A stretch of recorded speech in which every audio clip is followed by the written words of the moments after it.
Warning, may mga eksenang nakakapanindig balahibo at nakakaalarma. Kung ayaw mo ng mga ganoong kwentong folk horror, maaaring tumigil ka sa pagbabasa.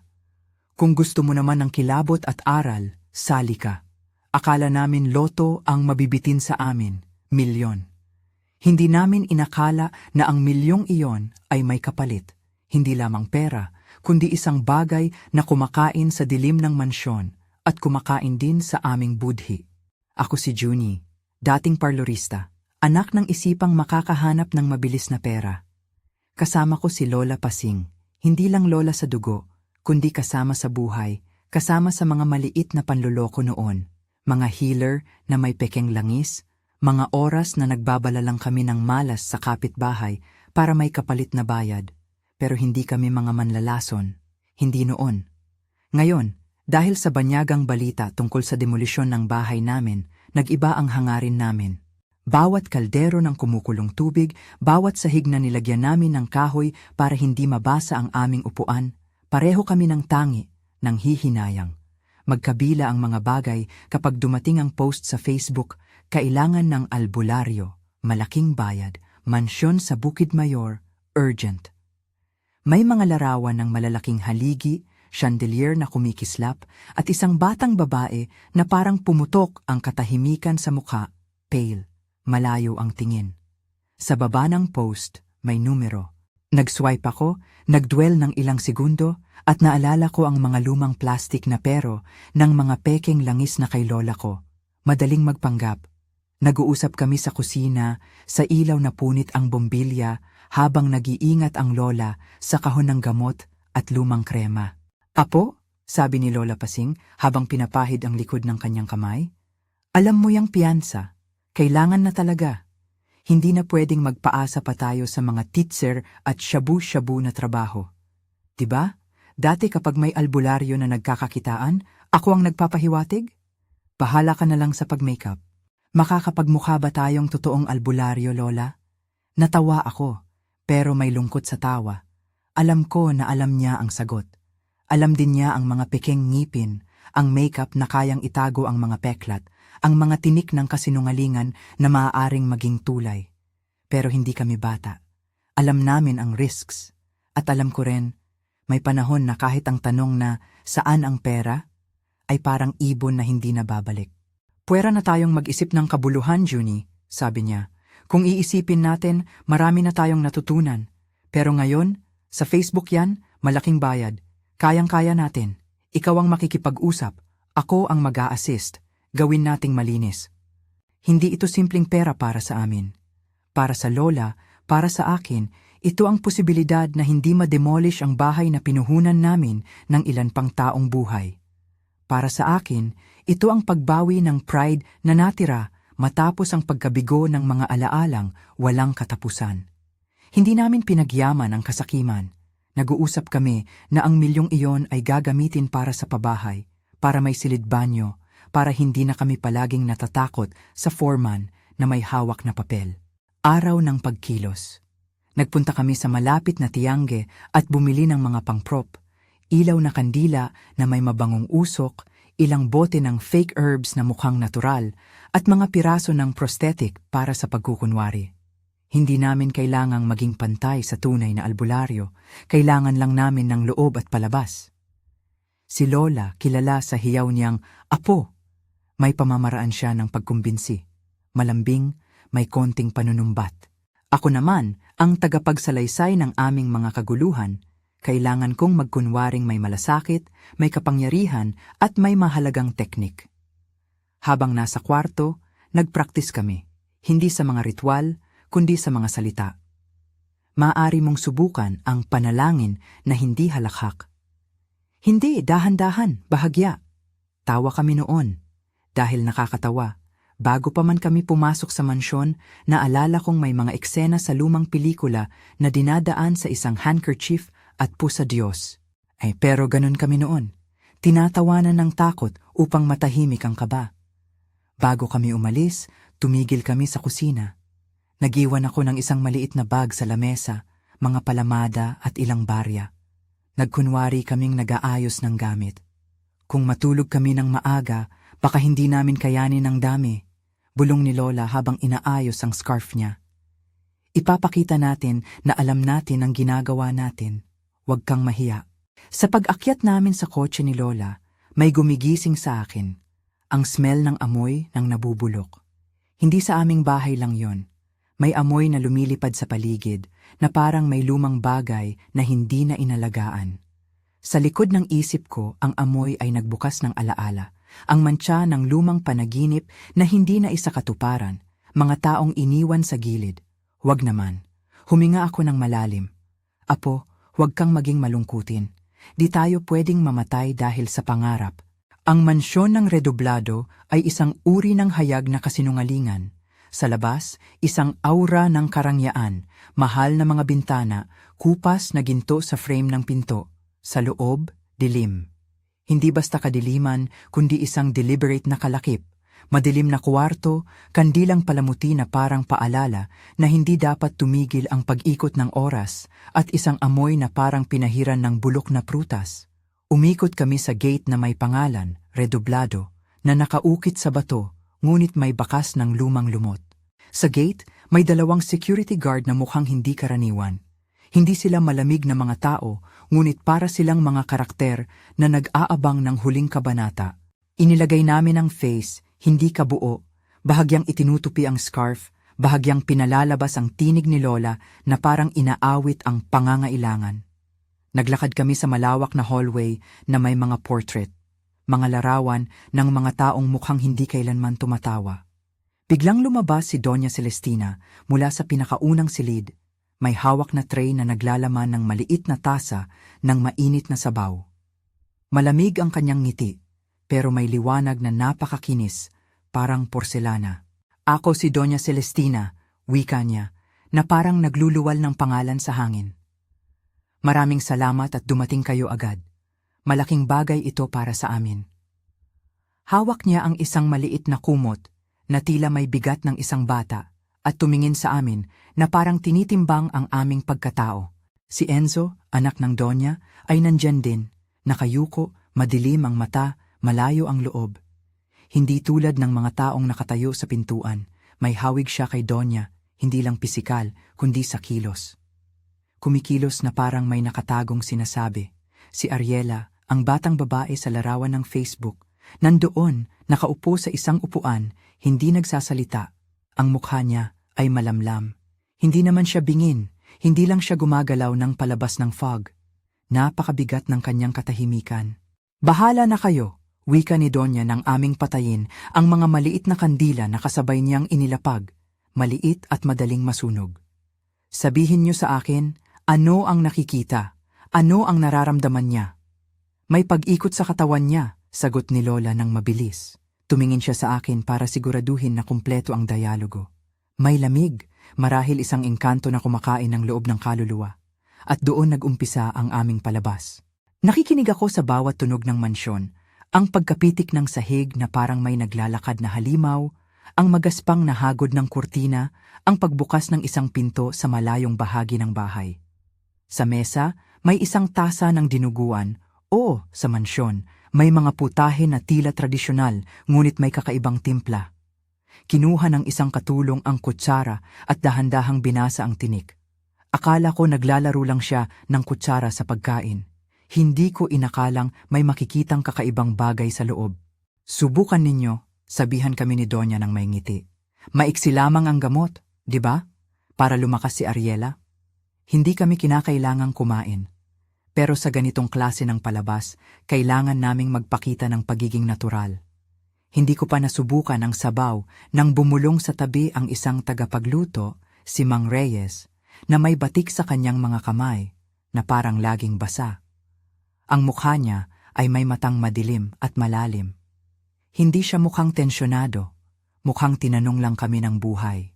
Huwag kang mag-alala, sabi niya sa akin, at humigop.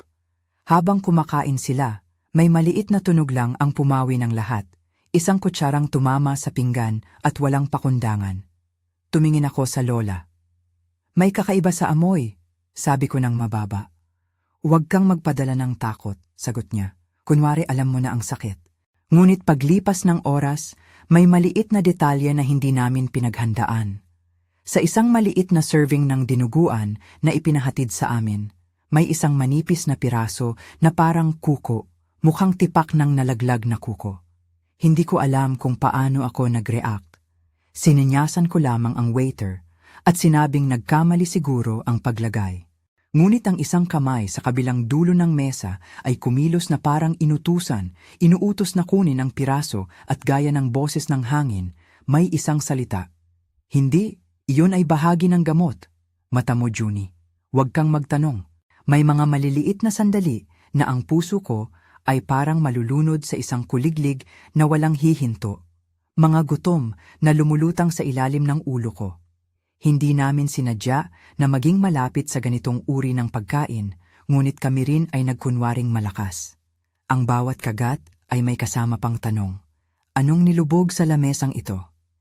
Hindi ko pinipilit na isipin. Araw na tapos namin ang unang sesyon. Si Donya ay nagbigay ng paunang bayad, malaking tseke, hindi cash. Ang dami ng papel sa bangko ay parang nagsasalita ng isang buhay na naisip naming muli. Sa daan pa uwi, si Lola ay tahimik. Kita mo, wika niya, malaking babayaran. May galak yun, ngunit may bigat rin. Siguro nga. Hindi ko alam kung naniniwala ako. Hindi ako nagustuhan ng pakiramdam na iyon na parang may nakatagong kapalit. Ngunit kami parehong napakawalan sa pagkakataon. Nagpapakasipag kami noon. Nag-uwi ng pera, nagbenta ng ilang alahas, at nagbayad ng down payment. Ngunit may isang bagay na bumabagabag sa akin, ang mga tingin ni Enzo, ang pagkawala ni Aling Elisa. Araw bago namin bumalik sa mansyon, may napansin kami sa paggawa. Habang nag-aayos kami ng props, dumaan si Mang Kiko, ang hardinero ng mansyon, na may hawak na palanggana ng asin. Tila siya ay nilulubog sa kaniyang sariling mga alalahanin, hindi katulad ng ibang staff. Tahimik siya at tuwid ang balikat. Tumigil siya sa harap namin at tumingin ng diretso sa aking mga mata. Apo, wika niya na parang hindi sinasadya. Huwag kayo maniwala sa lahat ng inyong nakikita. May mga mukha dito na hindi dapat makita ng araw. Anong ibig mong sabihin? Tanong ko, ngunit marahan lamang. Alam kong hindi maaaring sabihin niya agad-agad ang sobra. Ngunit siya ay gumanti. Nagbigay siya ng maliit na kasya. Isang palanggana na may asin at ilang piraso ng mga halamang dahon na tila gawang bahay. Humahapdi ang asin sa kanila, sabi niya. Kung may gagawin man kayo, dala kayo nito. Huwag niyong kunin ang pera kung alam niyo kung saan galing. Pumigil ang mundo ko sandali. Hindi niya sinabi ang salitang aswang ng direkta. Ngunit may bigkas siya na may nalalaman. May mga kwento ako noon na kung saan ang asin ay pananggalat. Mga kwento na pinag-uusapan lang ng matatanda sa baryo. Mga pasahol na hinala. Hindi ito nararapat iguhit sa mundong totoo, ngunit ang kanyang mga mata ay nagsabi ng higit pa sa salita. Nagtanong ako ng marahan. Bakit? Ano ang nangyayari sa mansyon? Sumiklab ang pagbabago sa mukha ni Mang Kiko. May pagod, takot, at isang bagay na malalim na paimbabaw, daw siya rin ay nawawala ang isang kapamilya. May mga nawawala, apo, mga yabag sa gabi. May mga boses na hindi kilala. Huwag kayong magpaparamdam ng kolorete, kumita ng pera, oo, ngunit may kalakip na kung ano-ano. Tinignan kami ni Lola nang may pagdududa at inabot niya ang kamay ko. Apo, ata may hindi normal, bulong niya. Ngunit hindi pa iyon ang oras para sumuko. Hindi pa kami dapat tumakbo. May mga tao na umaasa sa amin, may posibleng bahay na. Kinabukasan, nagbalik kami. Ngayon, mas malalim ang aming pag-iisip. Nakasalamuhan namin ang ilan sa mga kasambahay. Ilang naglalakad na parang nakatanaw sa malayo, ang ilan ay umiwas sa aming tingin. Nasaan si Aling Elisa? Tanong ko ng diretsyo. May isang sagot lamang. Hindi na siya nandito, iniwan. Ngunit ang paraan ng pagbigkas niya ay hindi ko matanggap. Habang naglalakad ako sa hardin, may mga bulaklak na tila hindi maaamoy. Tila may mga bulaklak na natuyo sa sarili nilang paghinga. Doon ko nakita si Mang Kiko na muli. Hawak niya ang maliit na lata ng asin. Tinuro niya ang ilaw ng buwan sa kanyang palad at parang may kinakaliskis. Kung may kapangyarihan man, sabi niya, Ito ang munting sandata, ang asin, ang kalamansi. Huwag mo silang maliitin. Hawak niya ang kalamansi at kumunot ang noo ko. Parang mga lumang kwentong sinasabi ng mga ninuno, hindi modernong gamot. Ngunit sa mga oras na iyon, ang lahat ng tradisyonal na aral ay may hustisya. Sumilip ako sa mansyon muli. May mga small paintings ng pamilya, may mga larawang naka-frame, mga mukha na hindi kailanman nagbago. Sa isa sa mga portrait, may isang batang babae na may nakakalungkot na ngiti, parang naghihintay. Mukha siyang payak, wika ni Mang Kiko, ngunit sa loob niya, wala ng tao. Hindi siya kailanman mabubuhay sa araw, kailangan niya ng pagkain, may gawain sila rito, mga tao na magkakalahian, at minsan, nangangailangan sila ng mga bagong mukha. Minsan, kailangan nila ang mga healer para linlangin ang mga bagong darating. Hindi niya sinabi ng tuwiran na ang pamilya ay aswang. Hindi niya kinausap ang salita na iyon na parang hindi namin dapat marinig.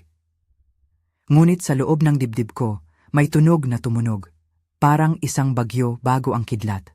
Naisip ko ang aming wallet, ang tseke ni Donya, ang aming kasilyas at ang demolisyon. Pinagpapaliban ko ang takot at pinili kong magpilit na makalimot, gaya ng ginagawa ng mga taong nagbibiro sa gitna ng unos. Sa susunod na gabi, may hapunan na dinala sa amin, isang espesyal na ulam. Ang bawat kamay sa mesa ay naghahanap ng kanilang bahagi. Para sa pag-aalay, sabi ni Donya nang may maningning na boto. Para sa kalusugan. Habang kumakain, napalingon ako at nakita ang isang upo sa gilid. Walang uluhan, tila parang upuan na may puwang. May kulintang na humuhuni sa ilalim ng sahig. Ang kandila, na dati maliliit at banayad, ngayon ay may mas malakas na apoy, nagkikislapan ng kanilang mga anino sa dingding na parang lumalabas ang mga mukha. May naganap na maliit na insidente. Isang batang kasambahay, nagngangalang Aling Elisa, ay hindi na lumabas. Sinabi ng iba na umalis daw siya. Ngunit tumingin ako sa gilid ng pinggan at may naihagis na isang bagay. Maliit na piraso ng tela na may bahid ng dugo. Hindi grabe, hindi malinaw, ngunit sapat upang tumunaw sa akin ang kaisipan na may nangyayari. Hindi ako nagtanong ng malakas. Ngunit nagulat ako ng isang gabi habang naghahanda kami ng maliit na props para sa show, may kumatok sa pinto. Junie, napakalalim na boses ni Lola.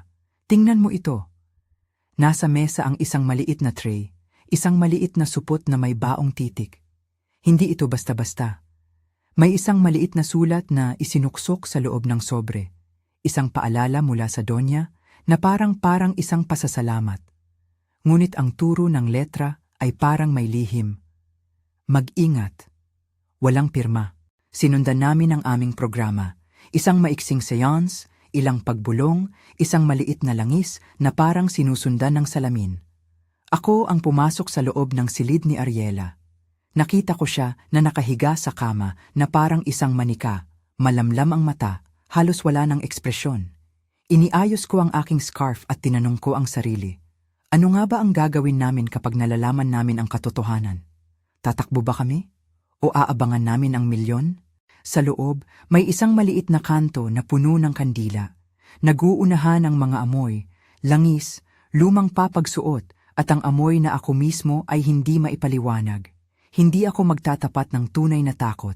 Ramdam ko ito sa pulso. Ngunit kailangan kong gampanan ang aking papel.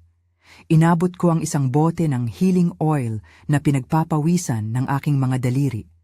Ito ang peking bote na naipresenta namin bilang gamot. Pinakita ni Lola ang kanyang mga palad at nagdaos ng panalangin na may halong drama. Ang usapan sa labas ay tungkol sa mga banal na ritual. Ngunit sa loob ng aking ulo, ang mga salitang sinabi ni Mang Kiko ay bumabalik. Huwag niyong kunin ang pera kung alam niyo kung saan galing. May isang tinig sa background na tila tumatawag sa akin. Anong halaga ng pera ang handa mong ialay para sa buhay mo? Gusto kong palitan ang tanong. Anong halaga ng konsensya ang ibibigay mo para sa isang bahay? Sa puntong iyon, naramdaman ko ang unang tunay na pag-alog ng bunganga. Si Enzo ay tumayo at naglakad papunta sa kusina. Hawak niya ang isang maliit na plato na may natitirang ulam at dahan-dahan niyang nilapag sa harap ni Ariela. Parang ritual, parang pang-araw-araw lang, pero may kakaibang intensity. Kung makikita mo lang ang paraan ng pagyuko ng ulo ni Enzo, may mayaman na nag-aalay sa kanyang sarili. Habang nakatingin ako, may isang maliit na sigaw sa ilalim ng hagdan. May isang kurtina ang kumatok, may mga saplot na nagtatakip ng mukha ng anino, at nag-umpisa na ang oras na hindi na namin kayang balewalain. Apo, bulong ni Lola sa akin ng bahagya. Kung may gagawin ka, isipin mo, iniibigan mo ba ang pera o ang buhay natin? Hindi ako nagbigay ng simpleng sagot. Pero sa puso ko, may malalim na pag-aatubili. Pinili kong magpatuloy. Para sa demolisyon. Para sa isang maliit na tahanan na di mapipilit. Para sa Lola. At dahil na rin sa isang bagay na hindi ko maipaliwanag. Ang takot na baka ang bukas na hindi na ako makakita ng liwanag muli kung hindi ako kikilos. Sa huli ng gabing iyon, habang kami ay pauwi, hinaplos ni Lola ang aking kamay. Junie, sabi niya, kung sa isang iglap ay kailangan nating gawin ang tama, gawin natin. Napatingin ako sa kanya, damang-dama ko ang kaniyang pagod, parang isang lambing na humahawi sa bawat lungkot. Susubukan natin, sagot ko, ngunit hindi ako sigurado kung sino ang sinasabi kong tayo, ako, siya, ba ang budhi namin? O ang demolisyon na humahabol sa amin? Hindi namin alam kung anong darating pagbalik namin sa mansyon. Hindi namin alam kung ano ang tinutukoy ng mga bakas na amoy, ang mga nawawalang kasambahay, ang pagkakaroon ng kuko sa pagkain. Ngunit may isang bagay na malinaw. Ang milyones ay naroon, parang ilaw sa dulo ng isang madilim na tunnel. At ang tanong na bumabawi sa bawat hakbang namin ay, sino ang magbabayad sa kapalit? Kami ba? O may iba pang sasagot? Kinabukasan, bago pa man kami bumalik sa mansyon para sa pangalawang sesyon, nag-ikot ako sa paligid ng aming maliit na bahay. Nakita ko ang lumang larawan ng aking ama, ang kanyang ngiti na hindi na kumikinang sa araw. Binigay niya sa akin ang isang bagay noon, hindi literal, kundi ang payo na huwag magmadali. Ngunit wala na siyang oras noon, wala na rin kami.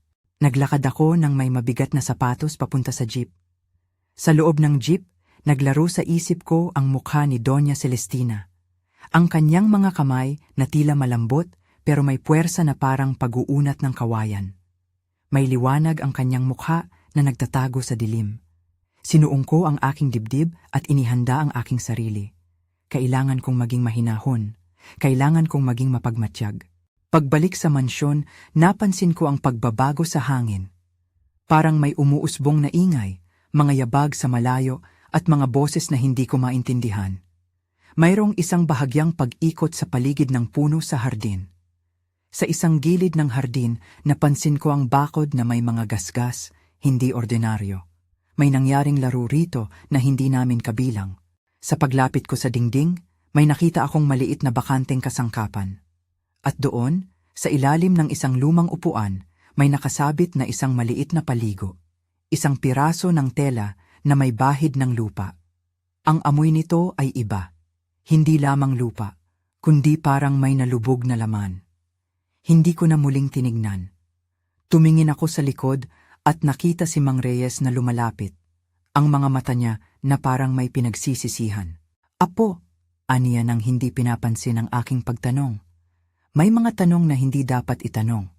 Alin man sa ating magtanong. Tinungo niya ang kusina at naglakad na tila walang pakialam. Ngunit sa puso ko, may umusbong na panibagong tanong. Bakit may mga taong hindi basta umaalis sa isang tahanan? Bakit may mga bakas na hindi nawawala? At higit sa lahat, ano ang tunay na kapalit sa likod ng milyong inaalok? Sa loob ng silid ni Ariela, lumabas ang pinakamasukal na mga tunog. Bunganga ng kandila, huni ng malamig na hangin. Sumilip ako sa bintana. May isang madilim na anino na naglakad sa koridor. Ang mukha niya ay hindi ko nakikita ng malinaw, ngunit ang kilos niya, ang paraan ng paglayo mula sa liwanag, ay parang hindi tao. Nang bigla, nagbigay ng malakas na tinig sa ibaba. Hala, handa na ba kayo? At tumigil. Tila pangungusap ng isang mayabang na bata. Hindi ako sigurado kung handa kami. Ngunit napagtanto ko na wala rin akong karapatang magsabi na hindi. Ang bawat hakbang namin ay may kasamang sarili naming sala. Ang milyong iyon ay parang napakaraming ilaw, nakasisilaw at nakakasama. Naisip ko ng maaga ang lola ko. Sana ginawa namin ang tama sa umpisa. Sana hindi kami nasanay sa mabilisang pera. Habang kami ay naglilingkod, may isang maliit na pagdududa sa loob ko.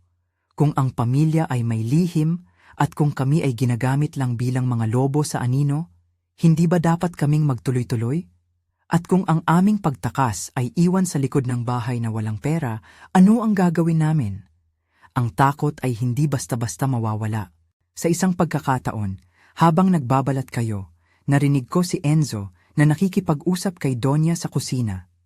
Magsisimula na tayo sa gabi ng pagdiriwang, sabi niya na may diriyanteng tono. Ang lahat ay dadalo. Huwag kalimutang dalhin ang alay.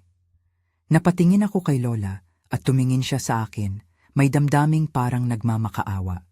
Apo, wika niya, baka dapat tayong umalis. Ngunit habang nasa isip ko, may isang maliit na tanong pa rin. Paano kami aalis? Paano kami makakatakas mula sa mabibigat na kamay ng isang pamilya na hindi nag-aalangan gumamit ng iba upang kumain? Huminga ako ng malalim. Hawak ko ang maliit na bote ng pekeng langis. Napagtanto ko na hindi lang kami gumagawa ng kasinungalingan para sa pera. Ngayon, kami ay nasa harap ng isang bagay na hindi kami handa. At kapag hindi kami handa, ano ang magiging kapalit? May isang malakas na kalabog mula sa basement. Ang mga kandila ay tumilapon ng maliit na uling at ang hangin ay nagbago ng direksyon. Sa labas, ang mga alapaap ay tila nagdikit sa dingding ng mansyon. May mga yabag. Muli, may murmur mula sa ilalim ng lupa. Nakita ko si Mang Kiko na nagmamadaling lumapit, may dalang pangakit na parang kutsarang may asin at isang hiwa ng kalamansi. Apo, sabi niya ng napakaliit, handa ka na ba? Ang mukha niya ay seryoso, hindi siya nagbibiro. Kung kailangan mong tumakbo, tumakbo ka, at kung pipiliin mong manatili, dalhin ang asin at kalamansi. Hindi ko alam kung anong susunod na mangyayari. Ang ilan sa mga bagay na narinig ko noon sa mga kwento ay dumaan sa aking isipan. Mga luha, mga paghihiganti, at mga naglalaho. Pakiramdam ko ay parang ako ang nasa gitna ng isang sinag na dumadama sa bawat galaw ng manok na may hangin. Napatingin ako kay Lola at nakita kong ang mukha niya ay may dalang halo ng takot at determinasyon. Sabay na tayo, wika niya. Doon nagtatapos ang isang araw ng aming pagkumbinsi, ng aming pag-a-apply ng pansamantala na pag-asa. Hindi namin inakala na ang pagbalik namin sa mansyon ang magiging simula ng isang serye ng mga aksyon na hindi na namin kayang kontrolin. Ngunit habang papasok ang gabi, habang ang mga kandila ay mas lalong nagiinit at ang mga anino ay kumakaway, may isang huling bagay na pinakinggan ko. Ang pangungusap ni Donya na parang bulong sa tainga ng isang mayabang. Ang schedule ay para sa kaarawan ni Ariela, wika niya, at ngumiti ng malapad. Hindi ko alam kung anong ibig sabihin iyon. Ngunit sa tunog ng kanyang ngiti, may isang pangamba sa akin, mga tunog na hindi na dapat marinig. May mga hakbang sa hagdan na unti-unting bumababa at nabalot ang kwarto sa isang malamig na katahimikan. Ang alapaap ng mansyon ay parang nagpapalamig sa buto. At nakatayo kami roon, dalawa lang kami, si Lola at ako. Naghahanda sa palabas na magdadala sa amin sa milyones. Ngunit hindi kami lubos na alam kung sino ang babayaran ng kapalit. Nagising ako sa gitna ng gabi, pawis ang noo at may kakaibang tunog ng kandila na tila nag-iingay sa loob ng aking dibdib. Hindi ako natutulog nang maayos simula nang pumasok kami sa mansyon. Ang bawat alulong ng aso sa kalye, bawat nagtataginting na sasakyan, bawat tunog ng kahoy sa bahay namin. Lahat ay nagiging bahagi ng isang malaking koro na minamaliit ko lang noon. Ngayon, hindi ko na mapagwalang bahala ang mga tunog na iyon. May darating na gabi na kailangang harapin namin. Kung mahilig ka sa ganitong kwento at gusto mong sumama sa susunod na higanteng kilabot, mag-subscribe muna at manatili para sa susunod na kabanata. Naglakad ako papunta sa kusina at nakita si Lola Pasing na nakaupo sa silya, nakailaw pa rin ang maliit niyang kandila, hawak ang kanyang rosaryo na may punit-punit na botones. Nakatingin siya sa bintana na parang sinusubukang tingnan ang hinaharap sa kabila ng uling na ulap. Ang mukha niya, mga linya ng panahon, may kakaibang katiwasayan o baka resignation na lang iyon. Napalapit ako at pinisil ko ang kamay niya. "Apo," bulong niya, "huwag mong hayaang maging takot ang maghari sa'yo. Dapat may plano tayo." Hindi iyon ang type ng lola na palagi akong pinangungunahan sa plano. Karaniwan siya ang nagpapaasa at ako ang may huling kilos. Ngunit may liwanag sa mga mata niya na hindi ko inaasahan. Parang ang kanyang sarili ay hinahawakan ng isang bagay na matagal nang nawawala. Ginising namin ang umaga sa pag-aayos ng mga gamit, ang mga prosthetic na ipinadala namin sa tiangge, ang mga bote ng panggamot na may label na peke, at ang maliit na pouch ng asin na iniabot kay Mang Kiko. Ang pouch na yon ay maliit at simple, repelente sa araw-araw, pero para sa amin ay naging isang maliit na relikwiya, isang bagay na magpapasya kung mabubuhay o mamamatay kami. Nagkita kami sa likod sa lakay ng mansyon bago pa man magdilim. Si Mang Kiko sumigaw ng malambing na pagkabahala habang hindi namin inaasahan na may nagsisilabasan na mga galamay ng problema. "Huwag kayong humawak ng alam nyo hindi, siya'y mabigat magbigay babala. Dalhin nyo lang ang asin at ang kalamansi. Kung makakaya nyo, huwag kayong papakainin ng sobra ang mga ito." Hindi niya sinabi ng buong-buo ang mga dahilan. Tumingin siya sa amin na parang isang tulisan na hindi nagdadala ng espada kundi ng maliit na lampara. May isang bagay na mapait na nakabitin sa simula ng gabing iyon. Parang isang presensya na hindi namin pinapansin. Naglakad kami pabalik sa loob ng mansyon at sa pagdaan namin sa malalaking pintuan, naramdaman ko ang bigat ng mga tingin, mga mata na hindi man lang kumikilos, tila nakitinig sa aming bawat hakbang na parang kampo ng isang palabas na hindi namin kontrolado. Nang dumating ang gabi ng selebrasyon, ang ipinaliwang kaarawan ni Ariela, nag-ayos ang buong pamilyang redoblado sa isang paraang malinis pero kinikilig sa isang ritual. May mga tagabayan na sumilip sa bakuran, mga ilaw na kumikislap sa mga puno, at mga kandila na naglalabas ng pulbos na usok. Tila hindi nila alam kung anong pinaglilingkuran nila, o baka alam nila, at mas pinili nilang manatili sa hindi pagkakaalam. Ang mga kasambahay ay nakatayo sa gilid, parang puppets na hindi gumagalaw kung walang musikang tutugtog. Lumapit ako sa mesa habang si Lola ay naglalakad ng dahan-dahan, naglalarawan ng susunod na hakbang. Ang dress ko ay napipigtal sa pagkakapanot ng fabric. May konting pintura ng prop ko na natuyot sa kwelyo. Hindi ko mapigilan ang sarili ko sa pagtingin kay Ariela.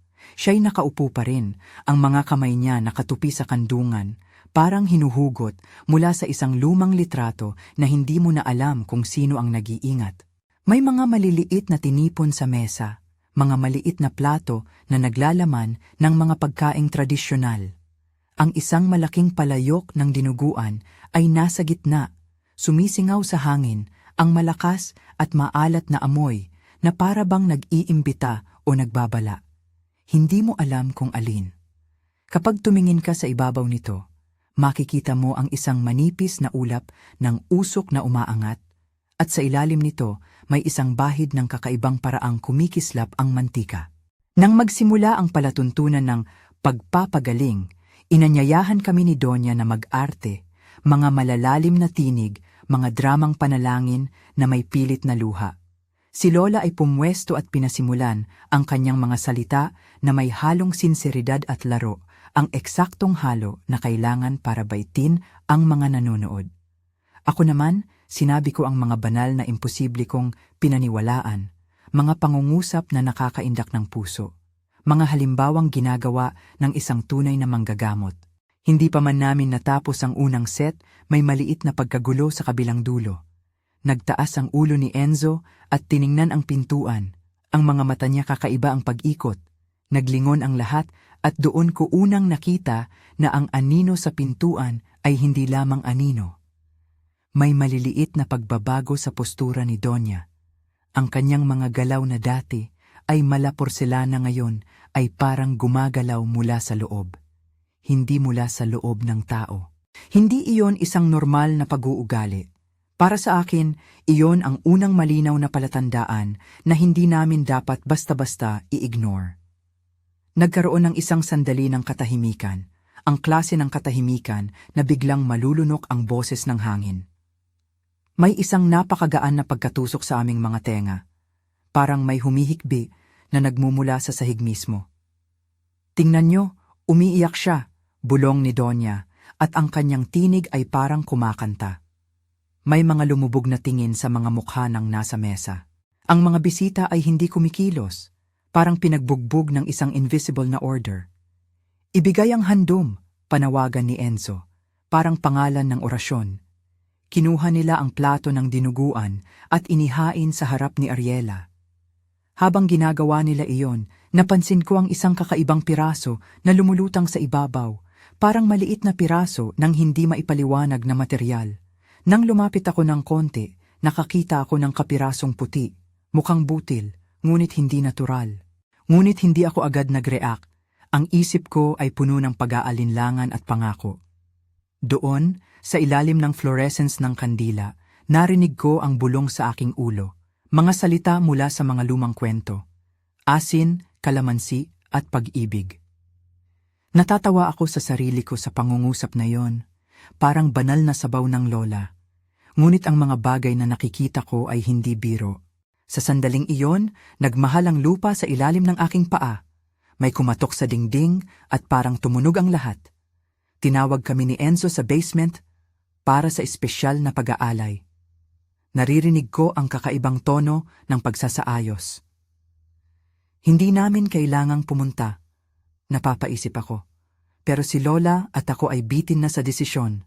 Mabubuhay ba kami kung umiwas? Mabilis kaming inabutan ni Mang Kiko sa isang silid sa likod. May hawak siyang maliit na baso ng katas ng kalamansi at isang supot ng asin. Apo, kung lalabas ang tunay na anyo nila, gamitin niyo lang ito sa mukha at sa pagkain, aniya ng mabilis. At kung may makalalapit sa inyo na tila humihila sa loob, kumuskus niyo ng asin sa mga gilid ng pinto. Huwag niyong kalimutang huminga ng malalim at tumakbo kapag may pagkakataon. Hindi niya sinabing lahat ng detalye, hindi niya sinabing kailan talaga, at hindi niya sinabing ano ang eksaktong mangyayari. Ngunit ang mukha niya ay kumbinsido. Sa mga mata niya, parang kami ang may huling pag-asa. Binilugan ko ang supot ng asin at pinisil ang maliit na kalamansi sa palad. Ang aroma ng citrus ay tila kumikislap sa dilim. Pumasok kami sa basement nang hindi pa handa ang loob ko. Ang hagdang pababa ay malamig at ang hangin ay parang lumang sopa, may natirang amoy na hindi ko mabura. Ilang kandila lamang ang nagliwanag at sa ilalim ng liwanag nagmumukhang naglalaro ang mga anino. Sila'y gumagalaw ng parang may sariling pag-ibig. Pumunta kami sa gitna ng basement at doon, sa isang maliit na bilog ng bato, nakatindig si Ariela. Ngunit ang kanyang anyo ay unti-unting nagbago. Hindi ako maglalagay ng eksaktong detalye. Ang simpleng pagbabagong iyon ay sapat na para humila ng hininga mula sa aking mga baga. Ang mga mata ni Donya ay nagliwanag ng maliwanag, at sa ilalim ng kanyang mukha lumitaw ang isang kakaibang katangian. Parang panahong hindi kailangan ng liwanag para makita ang kanyang mga ngipin na nagkikislap. Si Enzo ay parang nawala sa kanyang pagiging tao.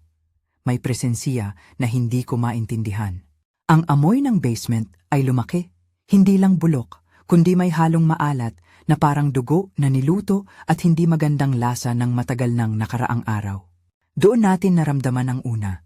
Ang mga kamay ng kasambahay na naglilipat ng ilaw trembled. May isang maliit na pagkambyo sa kanilang kumpas.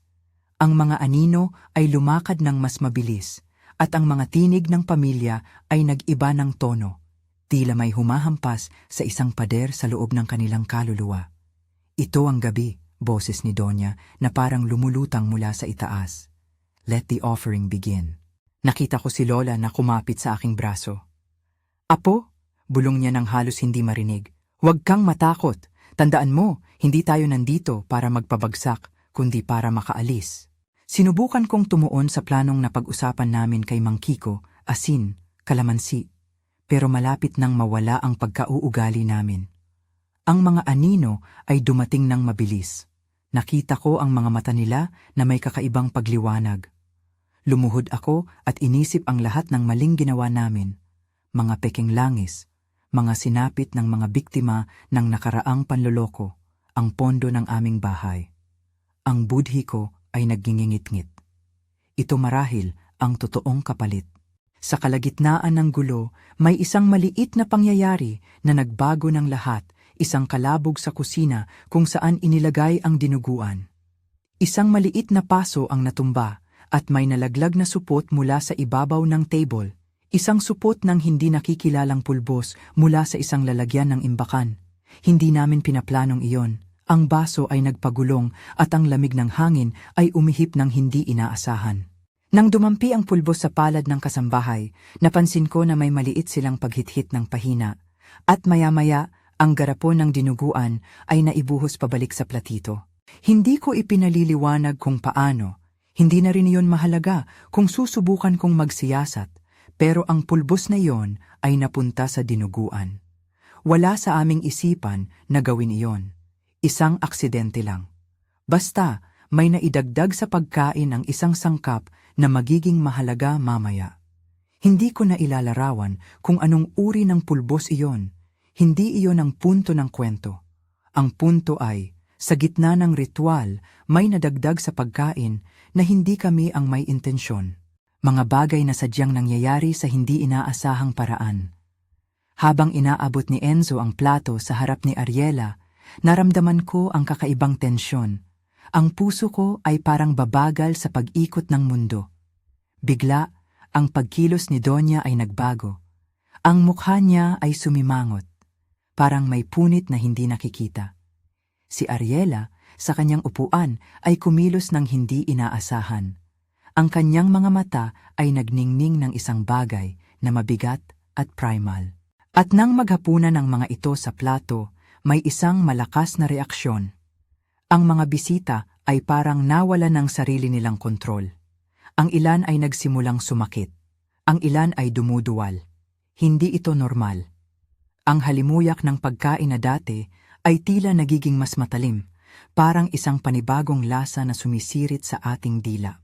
Sa puntong iyon, si Mang Kiko ay kumawala ng kanyang punit na pag-aalangan at tumakbo papunta sa amin, malakas ang mga hakbang. "Ngayon na!" sigaw niya ng malakas. Hindi namin sinasadyang sundan ang kanyang hudyat. Parang natural na kinontra ng mundo ang aming simpleng pag-arte. Nang naghihirap ang mga aswang, kami ay kumilos. Kumilos kami ng sabay-sabay. Ako ang bumunot ng doon sa palanggana ng asin at sinubukan ko itong ibuhos sa paligid ng bilog kung saan nakatayo si Ariela.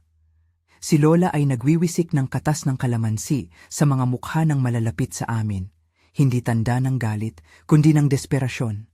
Ang asin ay sumuok sa hangin, nagpapaigting ng amoy, at ang kalamansi ay kumakapit sa isang bagay na parang matagal nang natatakpan, ang natural na katanungan ng katawan ng aswang sa liwanag ng asid. Hindi ko sinasadyang mag-isip ng agham, basta ang damdamin ko ay nakatalikod sa instinct ng survival. Hindi ko ipapaliwanag ng detalyado ang nangyari sa mga sandali pagkatapos, sobra ang takot, sobra ang paggalaw, pero may isang bagay na malinaw. Ang kombinasyon ng asin, kalamansi, at ang nalagay na pulbos sa pagkain ay nagdulot ng matinding reaksyon sa katawan ng mga aswang. Hindi sila nag-transform ng parang eksena sa pelikula. Ang kanilang lakas ay unti-unting lumiliit, parang isang ilaw na pumipigil sa apoy. May mga sigaw, ngunit hindi ito dugo. Ito ang sigaw ng pagkakawala ng kontrol. Isang malalim na tunog na hindi mo marinig sa normal na gabi. Ang mga katawan nila ay tila nawalan ng giling. Hindi bumagsak na parang wasak, kundi parang nagsimulang manahimik. Nakita ko ang isang pagtatangka ni Enzo na lumakad papunta sa amin. At sa unang pagkakataon, nakita ko ang isang punit sa kanyang mata. parang may naiwang sugat na hindi na nagsisilbing tao. Si Donya ay dumapa sa sahig at humiga ng maluwag. Ang kanyang mukha ay napapalingon at hindi ko mawari kung nakangiti siya o umiiyak. Ang basement ay napuno ng mga daloy ng tunog, pagaggol, pag-iyak at pagkabalisa. Ako at si Lola ay kumilos ng mabilis. Hindi namin iniisip kung tama kami o hindi. Ang instinct na mamuhay ay mas malakas kaysa sa anumang plano namin. Sa gitna ng gulo, nakita ko si Mang Reyes na nakabalik sa kusina, nalilito at nanginginig ang mga kamay. Sa huli, nakita ko na siya ay hindi kasabwat ng pamilya. Siya ay isang taong sinubukang protektahan ang sarili niyang mga kasama. Mabilis na humuhugot siya ng mga gamit at tumakbo papunta sa bakuran upang kumalakihan ang ibang nasasakupan. Hindi ko siya pinansin ng higit pa dahil ang atensyon ko ay nakasentro sa labas, kung paano kami makakawala. Ang mga kasambahay na dati ay parang mga manika ay nagsimulang maguluhan. Ang mga hindi pa naging ganap na aswang ay bumagsak at sa isang petiks, tila napalitan ang hitik na tahanan ng tahimik na kawalan. Hindi ko inalamang malamang na ito na ang punto na kailangan naming alisin ang sarili ko mula sa gitna ng pagkawasak. "Takbo!" sigaw ni Lola at hindi ako nagdalawang isip. Lumabas kami sa basement at nagmadali papunta sa pinto. Ang hagdan ay puno ng amoy ng nagtatakang anumang. Sa labas, ang mundo ay isang nakapirming larawan ng kaguluhan. Isang ilaw na tumutunog, mga anino na nagtatakip sa mga gilid ng pader, at ang mga kalalakihan sa pag-iingay na parang nag-aalam sa kanilang mga ulo. Habang tumatakbo kami papalayo, naririnig ko ang mga boses ng ilang kasambahay na humihikbi sa lupa, mga taong hindi nila natubos ang sarili. Hindi namin inasahan na makalalabas ng maayos, ngunit sa di inaasahan, marami ang nagtatangkang takasan ang ulan ng mga pangyayari. May ilang mga tumakbo kasama kami. Si Mang Kiko ay sumunod, may dalang maliit na supot ng asin at bula ng kalamansi sa mga kamay. Lumuhod kami sa tabi ng bakod at pinanood ang mansyon na nag-uumapaw sa kaguluhan. Ang mga ilaw ay nag-crawl at ang mga bintana ay parang mga mata na nakikitang nagtatwit. Hindi ko na matandaan kung sinong nagbukas ng sasakyan. Mga kamay lang ang nagtulak sa amin papasok at kami ay nag-alis. Tumakbo kami ng mabilis hanggat kaya. Hindi namin binili ang pera, ang tseke ay naiwan sa mesa. Hindi namin pinulot ang anumang bagay. Ang milyong iyon na pinangarap namin, ang ilaw na inaakala naming makakapagligtas sa amin, nawala nang hindi kami tumingin ulit. Ang puso ko ay nagpapadyak ng malakas habang kami ay bumabalik sa Maynila, ngunit hindi iyon ang masakit. Ang masakit ay ang pagkakatanto na may isang bagay na talagang naputol sa loob ko.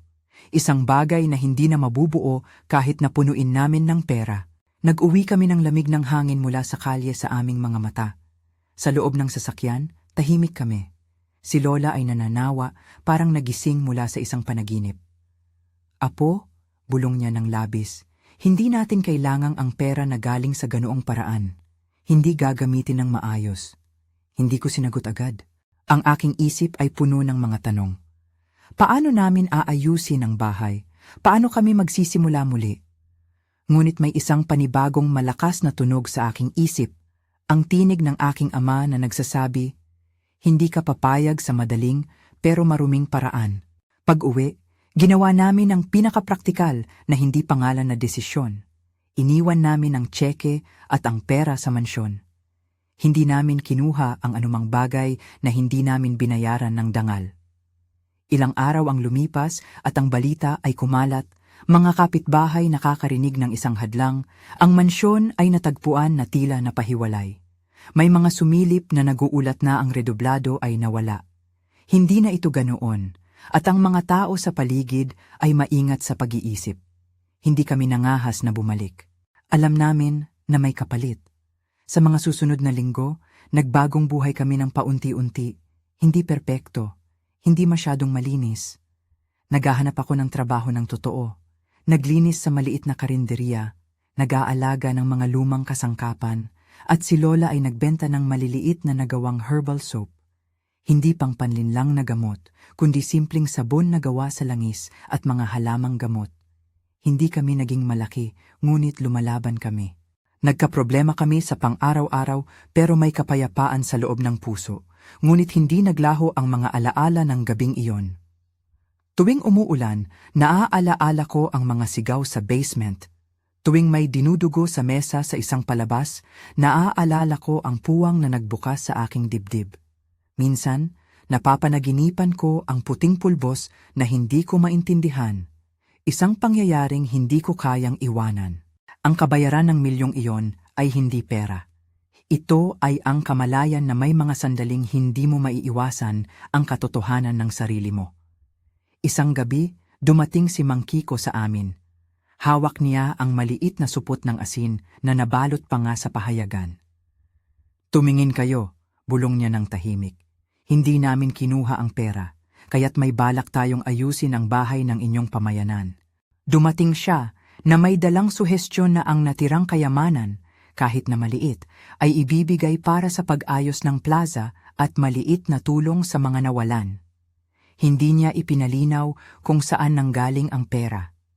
Hindi din namin tinanong. Tinanggap namin iyon na parang maliit na butil ng liwanag sa isang napakatahimik na gabi.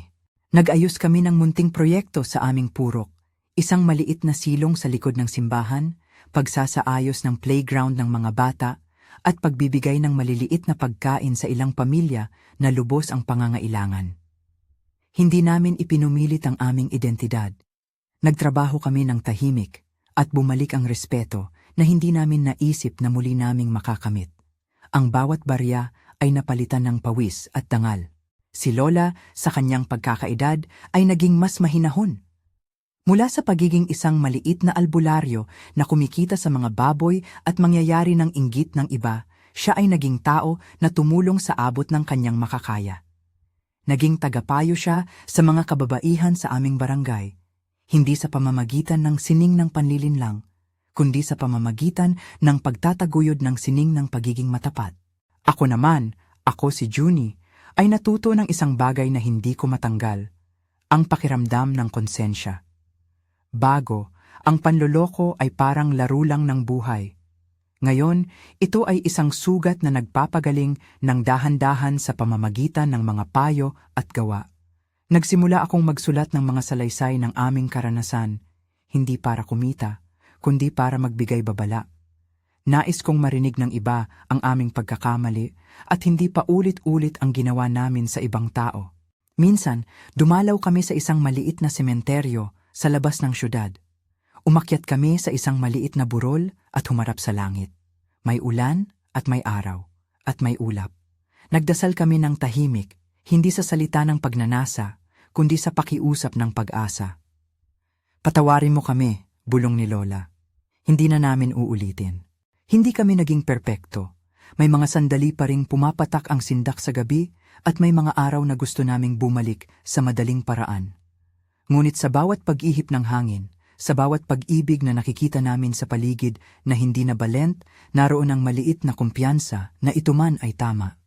Hindi kami nagnakaw ng pera na hindi namin pinaghirapan at hindi namin ginawang kalihim ang aming pagkakamali. Hindi ko maiwasang mag-isip kung ano kaya kung nagtuloy-tuloy kami sa milyong iyon. Siguro, magiging madali ang buhay, isang bahay, isang upuan sa ilalim ng araw, bibigyan ng respeto ng iba. Pero isipin mo ito, ano ang halaga ng sariling budhi kung ang bawat araw ay binili ng dugo ng iba? Sa gabi, habang nakikita ko ang mukha ni Lola na nakangiti sa aming maliit na kusina, alam ko na hindi papayag ang puso ko na baguhin ang aking desisyon. Araw-araw, tinatanggap namin ang maliit na dulo ng buhay. Naglalakad si Lola sa palengke at nakikipagbati sa mga kapitbahay. Ako naman ay nagpapasahod sa pamamagitan ng maliliit na gawa, paglilinis, pag-aayos ng sapatos, at minsan, pagsulat ng mga kwento sa maliit na kolumn ng aming pahayagan. Hindi kami nagbago ng magdamag, ngunit may direksyon na hindi ako nabigo. Sa mga oras ng katahimikan, nagbabalik-balik ang isang tanong. Sino ba ang tunay na bayani sa kwento? Kami ba ang mga villain na pansamantala lamang na tinapangan ng kapalaran? O kami ba ang mga taong nagbago dahil nakita namin ang mas malalim na katotohanan?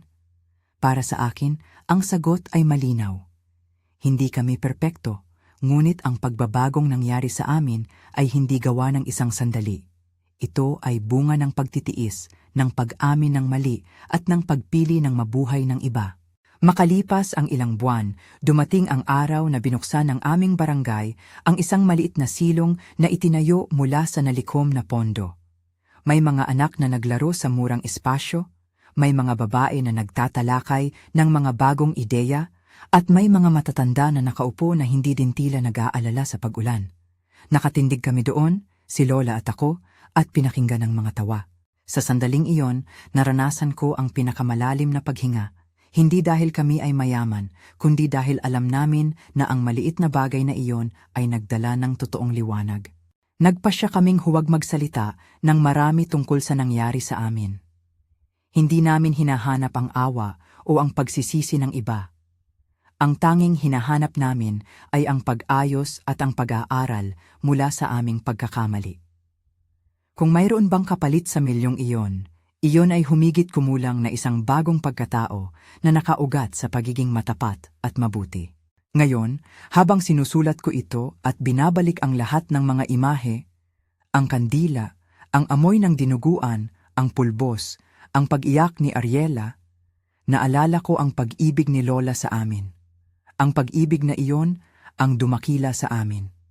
At kung may isang bagay na nais kong ipaalam sa sinumang nakikinig, ito ay simple lang. Ang madali at maruming paraan ay aakitin ka, ngunit ang katotohanan at ang pagsisikap ang magbibigay ng kapayapaan. Ano ang gagawin mo kung nasubukan kang ihatid ng ganoong sitwasyon? Sasabihin mo bang tatakbo ka para sa pera? O pipiliin mong iwanan ng madali para sa tamang paraan? Iniwan ko ang tanong na iyan sa inyo, sumagot kayo sa comment section at sabihin kung paano kayo kikilos. Kung nagustuhan ninyo ang aking kwento, i-like, i-share at mag-subscribe para sa susunod. Salamat sa pakikinig. Sa susunod na gabi, kapag may kandila at amoy ng asin sa hangin, maalala ninyo ang kwento namin. Hindi bilang isang paalala na may halimaw sa bawat mansyon, kundi bilang paalala na may kapalit ang madali ang yaman. Piliin natin ang buhay na may dangal.